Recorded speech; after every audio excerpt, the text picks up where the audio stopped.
couple slots. That goes in here. Just kind of tighten it down.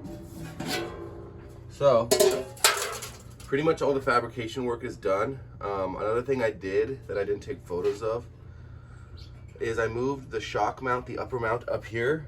It used to be hang down from about right here, and it would impede on the battery. And my cardboard cutout that I made in part 1 actually goes around the shock mount.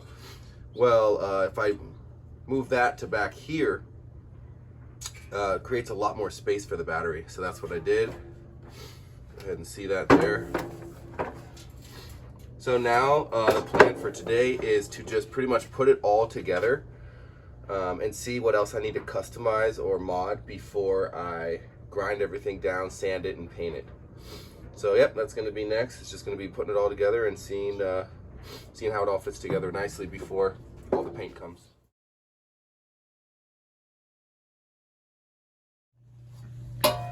Okay, so I cut these slots here and then put these tabs with these little self-tapping screws. So, and just slide that on there. And there you have it. Tighten them all down. That's how I'm securing this case. Okay, so I put it all together, and when sitting on it, I noticed that when I mount it here, the shock is so perfectly straight up and down that when this pivots up, the shock actually goes in, and at the very, very bottom, there's no tension on this. There's no spring tension at all. Like, it loses all tension because just the position of the shock. So what I'm actually having to do is just make a little custom bracket to move this back a little bit in order to keep the right position on the shock.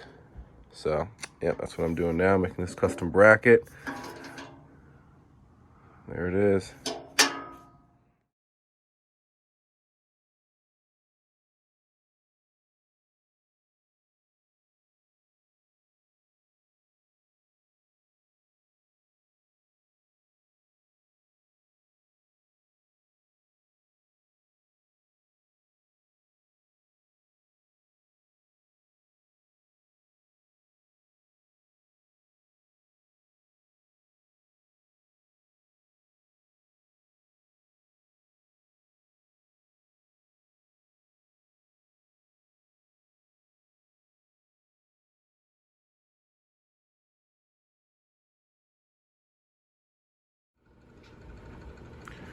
All right, so I drilled a hole here because I'm gonna have my brake line for the rear go through here and then come out the back so that it's hidden. I cut this out for the voltmeter. I still have to drill a hole here for the boost button, turn it off and on. Also, just drilled these out for the zip ties. I'm putting large zip ties. What's gonna happen is they're gonna come out and then they're gonna go back in, and then they're gonna come up and then over and around, and that's what's going to secure the battery down. So 2 long, extra large zip ties, rated at 250 pounds off of Amazon, 48 inches long. So I think that'll be enough to secure the battery, just 2 of those right there. And then I still have to line the entire inside with high density, 1/4 inch foam. But yep, it's coming along.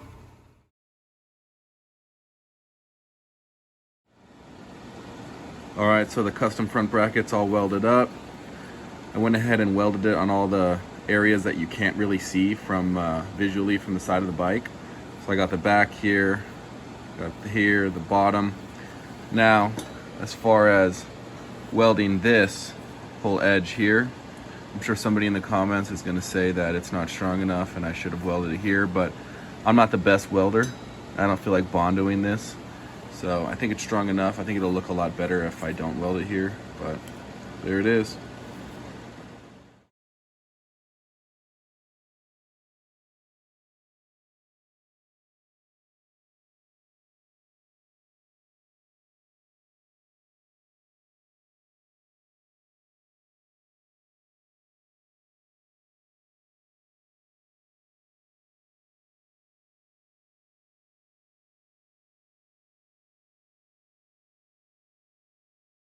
All right, guys, we are back here. We are all done with the paint. So there's a couple things that I wanted to go over that I think is very beneficial for everybody to know. So I got these forks off of Amazon. They're like 180 bucks, and they're kind of like pogo sticky. They're way stiffer and they're way solid compared to the stock ones, but they're kind of like pogo sticky where they don't have a lot of like shock. Well, I was talking to my buddy and he was saying, hey, you should swap out the oil because the oil that comes with is really shitty.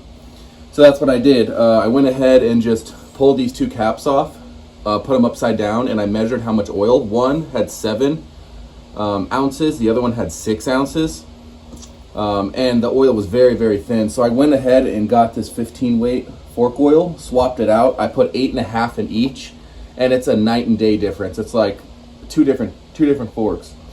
So that, I think right off the bat, if you guys are doing forks, just go ahead and swap out the oil. This stuff was like 20 bucks and it only took me about a half an hour. Another thing is the QS138, this motor, it came with the same deal, like where I was doing the forks and I was like, I wonder about the motor. And so I did a little bit of research. A couple guys were saying to swap out the oil that's in here after like 100 miles. And I was like, you know what, I'm just going to go ahead and swap it out right off the bat. So I got this BG stuff that I used on when I worked at the dealership for rear differentials. The weight is 75/90. This calls for 85/140. So it's a little bit thinner than the stuff that it's recommended. But I'm just going to run it for like, 30, 40 miles with this, take it really light just to break it in, and then I'm going to swap it out for some different oil. But what's interesting is online it says that this little gear reduction is what takes the oil. Online it says it takes 45 milliliters of oil. But I drained only 10 milliliters out of this, which means I would have been riding around with 10 milliliters of oil, and shitty oil, if that. So I went ahead, here's the drain, here's the fill. I drained it here, and then just went ahead, and as I was adding it, I hit 45 and just kept going. It ended up coming out of the top right around 60 milliliters. And that's usually how it goes. You drain it, and then you fill it until it starts to seep out, and then you cap it. So yeah, if you guys have the QS138, go ahead and swap that oil out. And if you guys ever do forks in the future, go ahead and swap that out. And just give your kind of best chance for survival. Come getting stuff from China, it's kind of a crapshoot. The quality isn't always the best, but little things you can do to make it as best as possible. So yeah, paint is done. I'm starting to assemble. As you can see, I got the red plastics. Went with this just for looks. I'm going with that old school Honda racing look, where it's like red plastics, gold wheels, and then the blue seat with the blue scrunchy thing right here. It's like from the 80s. I just always loved that look. So that's the look I'm going for. And then I went ahead and, because I wanted this, I put some spacers here to lower this closer to the wheel to make it look a little bit more supermoto.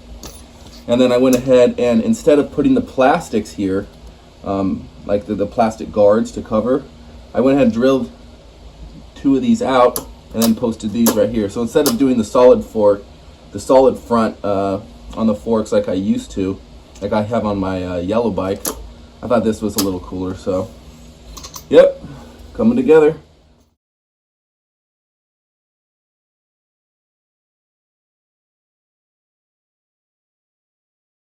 Here I just got the battery. I mounted the throttle here, which converts the cable into electric. I just mounted this up here. It's going to be my fuse, my 400 amp fuse. So the power is coming up, attaching here, and then coming back down. And you see I got the battery created to the same dimensions as the box. So it's going to come down here, which is then going to come out of here, go up, and then into the controller. The controller sits here with, they go in. I also got the charger here mounted to the box. This is going to be for sport mode. You press that and it gives it the full power. Got the ignition here. I put a little plastic square so that if like you miss it's dark, it doesn't scratch the paint. So they did the same thing with the USB charger. And then here is going to be the battery percentage and voltage. But I'm actually braiding all the lines, this black and red. the brake. Here's the front light. The cable for the throttle. I'm gonna do these shortly. They're like pretty fat, 4 gauge, 6 gauge, something like that.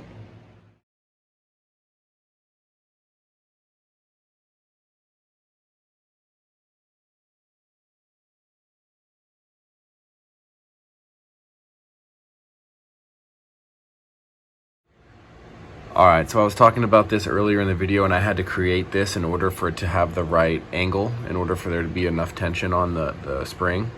I had my air shock on here, this one. It's a 6.5 inch shock, and it has great travel, and I love it. But with it on here, I just thought that it sat too high. So I bought this, which is 5 inches. It's a 150 millimeter versus a 165. And I put this on here, but there's just not enough travel. It's just such a small shock that, and I got the heaviest one I could find, 150 pounds, and it's just not strong enough. I need something bigger, but I don't think they make anything bigger for a mountain bike. So I'm kind of unhappy with it. So what I'm doing is I just traced out this little cardboard, and I think I'm going to create another one of these so that I can use my big shock and it'll still be low. So I created this, so this would go right there where that bolt is, and this would come down like that, and then it would bolt up here, so then the shock would run farther down and then I could have better travel. So that's the idea. I'm gonna fab this up and see if it works.